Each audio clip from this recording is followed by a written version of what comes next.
재현, 전미 참모차장 김정은, 핵 포기할지 미국 앱에 아낄지 선택해야. 재현, 전미 참모차장 김정은, 핵 포기할지 미국 앱에 아낄지 선택해야. 북한은 자발적으로 핵을 포기할지 미국에 강제적으로 빼앗길지 선택해야 한다고 재현 전미 육군 참모차장이 밝혔습니다. 사성 장군 출신으로 도널드 트럼프 대통령의 측근인 현 장군은 7일 VOA와의 전화 인터뷰에서 미북 회담이 실패로 돌아갈 경우 주한미군 가족 동반제 폐지와 영내 공군력 증강 등을 통해 트럼프 대통령이 군사 옵션을 진지하게 고려하고 있다는 점을 북한에 명확히 하는 상황이 이어질 것으로 내다봤습니다. 트럼프 행정부의 초대 국방장관 후보로도 거론됐던 현 장군을 김영남 기자가 인터뷰했습니다.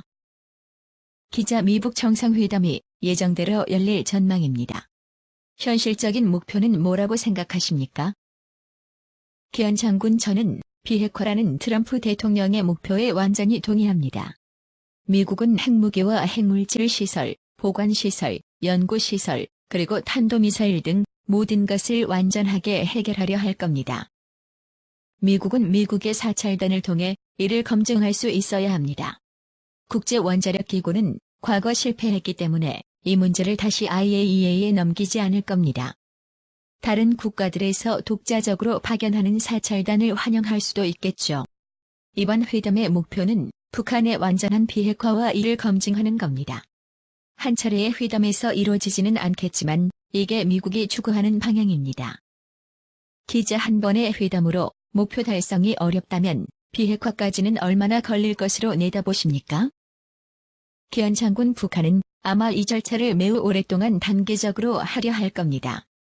트럼프 대통령의 첫 번째 임기가 끝나는 2020년보다 뒤로 미루려 할 것으로 봅니다. 이런 상황이 된다면 트럼프 행정부로서는 실수를 하는 것이지만 저는 그렇게 하지 않을 것 같습니다. 미국은 최소 2020년까지 이 과정을 마무리하고 가능하면 더 빠르게 진행하려 할 것 같습니다. 물론 단계적이겠지만 오래 걸리는 방안은 쓰지 않을 겁니다. 북한은 이런 각본을 과거에도 사용했습니다. 장기적 목표를 제시하고 어떤 것을 하겠다고 약속했지만 미국이 양보를 제공하면 이 약속들을 지키지 않았죠. 트럼프 행정부는 매우 냉정하게 접근하고 있고 과거처럼 북한의 조작에 당하지 않을 겁니다. 기자 어쩔 수 없이 단계적 방식을 택해야 한다는 말씀이신데요. 그 역시 과거를 반복하는 것 아닌가요? 현 장군 그렇게 생각하지 않습니다. 트럼프 대통령은 미북 정상회담이 필요하지 않았습니다. 김정은은 시진핑 중국 국가주석과 비밀리에 만난 뒤 비핵화가 자신의 목표가 아니라는 말을 했습니다. 태도가 바뀐 거죠. 트럼프 대통령은 김정은의 말투가 바뀐 게 아니라 정책의 세부 내용이 바뀌었다는 판단의 회담을 취소했습니다. 이를 통해 트럼프 대통령은 과거 정권과 다르다는 점을 명확히 알 수 있습니다. 또한 미국은 김정은이 협상 테이블에 용납할 수 없는 것을 올려놓거나 김정은이 핵무기를 실제로 포기하지 않을 것이라고 판단되면 회담장을 떠날 것이라고 믿습니다. 이들은 회담장을 떠날 것이고 이게 과거 행정부들과의 차이점이 될 겁니다. 기자 트럼프 대통령이 중간에 회담장을 떠나면 어떤 일이 이어질까요? 긴장이 최고조에 달했던 몇 개월 전으로 돌아갈 것으로 전망하십니까?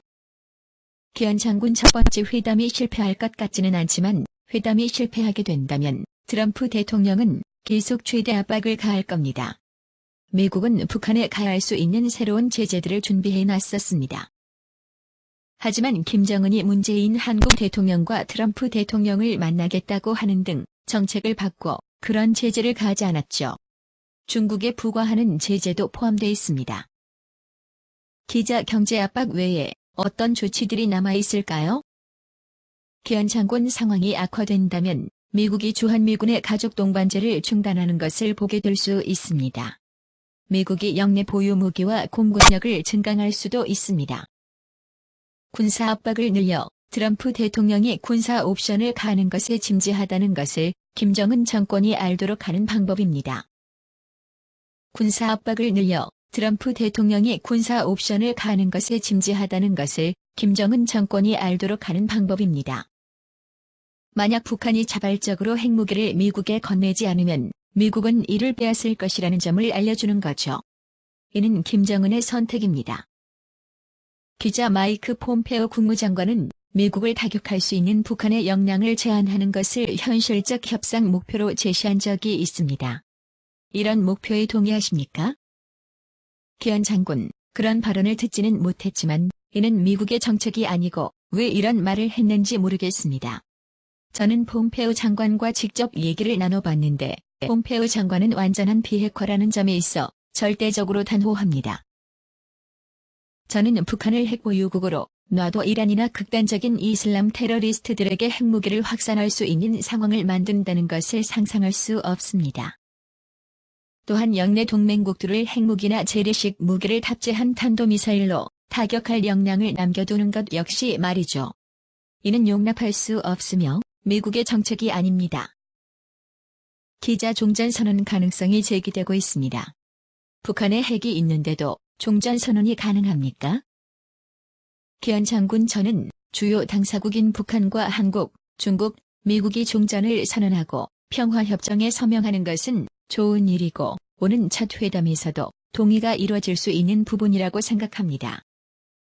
종전이 선언되고 평화협정이 체결된다면 이후 비무장지대 지역에서 북한과 한국이 군대를 각각 후퇴시키는 조치가 이루어져야 합니다. 기자 북한은 북한의 비핵화가 아닌 한반도 비핵화라는 표현을 사용합니다. 일각에서는 한반도 비핵화의 뜻이 주한미군 철수와 미국의 해구산 제공 중단, 궁극적으로는 미한동맹 폐기라고 주장하는데요. 기현 장군 저는 북한의 핵무기와 탄도미사일이 모두 사라질 때까지 주한미군이 철수할 것으로 보지 않습니다. 기현 장군 저는 북한의 핵무기와 탄도미사일이 모두 사라질 때까지 주한미군이 철수할 것으로 보지 않습니다. 하지만 그런 상황이 되면 주한미군의 정당성은 줄어들 겁니다. 트럼프 대통령은 비핵화가 완전하고 검증됐을 때에만 이를 협상 카드로 사용해야 합니다. 평화협정 이후에 이루어져야 하는데 이는 주한미군이 애초에 왜 있었는지에 대한 정당성이 없어지기 때문입니다. 평화협정 이후에 이루어져야 하는데 이는 주한미군이 애초에 왜 있었는지에 대한 정당성이 없어지기 때문입니다. 기자 결국 어떤 형태의 협정을 체결할 수 있다는 건데요. 과거 인도 사례와 마찬가지로 미국은 이들 국가들이 핵을 갖지 못하도록 했지만 결국 보유한 뒤에는 관계가 정상화되는 전철을 밟을 수밖에 없다는 겁니까? 기현 장군 인도는 불량 국가가 아니었고 무기로 전 세계를 위협하지 않았습니다. 인도는 자신들의 위협이라고 생각한 파키스탄으로부터 자신을 지키기 위해 핵무기를 원했습니다. 인도는 억압적인 정권이 아니었고 민주주의 국가였습니다. 북한은 전 세계뿐만 아니라 이제는 미국까지 위협하는 불량 국가이며 세상에서 정치범 수감자가 가장 많은 곳입니다. 인도와 북한을 비교하는 것은 적절하지 않다고 봅니다. 기자 트럼프 행정부는 외교적 방법으로 북한 문제 해결을 원하지만 군사 옵션 역시 항상 테이블에 남아있다고 밝혀왔습니다. 일각에서는 확전으로 이어질 수밖에 없기 때문에 미국은 군사 옵션을 가하지 못한다고 지적하는데요. 기현 장군 미국은 김정은이 핵무기와 관련 역량을 포기하는 것을 돕는 데 전념하고 있습니다. 만약 북한이 비핵화하지 않는다면 미국은 군사 작전을 실시해 이런 무기들을 뺏을 겁니다. 이게 지금 상황이고 트럼프 행정부가 전념하고 있는 상황입니다. 미국은 어떤 위협이 존재하는지 알고 있습니다. 또한 군사 작전을 실시할 많은 옵션 역시 있습니다. 제키언 전 미육군 참모차장으로부터 오는 미북 정상회담의 전망과 한계에 대해 들어봤습니다.